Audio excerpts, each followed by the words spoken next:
ɗan uwana musulmai su gane, da wayanda suke ji a cikin kaset da wayanda yanzu haka suke jin muryana, ba mu da kwaɗayi ko murna da mu ji a ranmu mun ga wai mutum yana sallah yana azumi kawai mu ce masa arne. Ba mu da kwaɗayin wannan, Allah shi ya san zuciyarmu. Amma duk wani abin da a addini baka sani ba kana yi, kuma ka je gaban Allah ya zama baka da uzuri ya ce ma arne ya saka wuta, bayyana shi ya zama wajibi. Bayyana shi ya zama wajibi, kuma ga duk mutumin da yake son addini da gaske, bayyana irin waɗannan ababe ai son alherin ka nema, son alherin ka nema, shi yasa muke bayyanawa. Kuma in ba shi din ya tabbata ba, sallah babu, azumi babu, zakka babu, ta yaya ne da zaka gyara wannan abun ba? Ka taba gani wani yayi kasuwanci ba jari? Babu.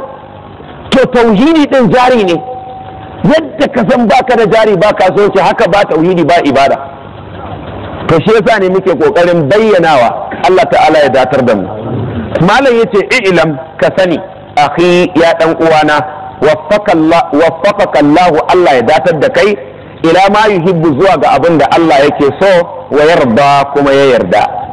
Annal abda, shi bawa a ko ina yake, la yakunu muwahhidan lillahi azza wa jal, baya zama mai kadaita Allah mabuwayi mai girma illa bi amaraini, sai da abubuwa guda biyu. Al'amrul awwal, abu na farko din, an ya'rifa haqqallahi ta'ala, ya san haƙƙin Allah ta'ala a kansa. Bayan ya sani kuma, wa yuthbitahu lahu wa'dahu, ya tabbatar wa Allah haƙƙinsa din na shi kadai. Wato na farko ka san haƙƙin Allah a kanka tukunnan.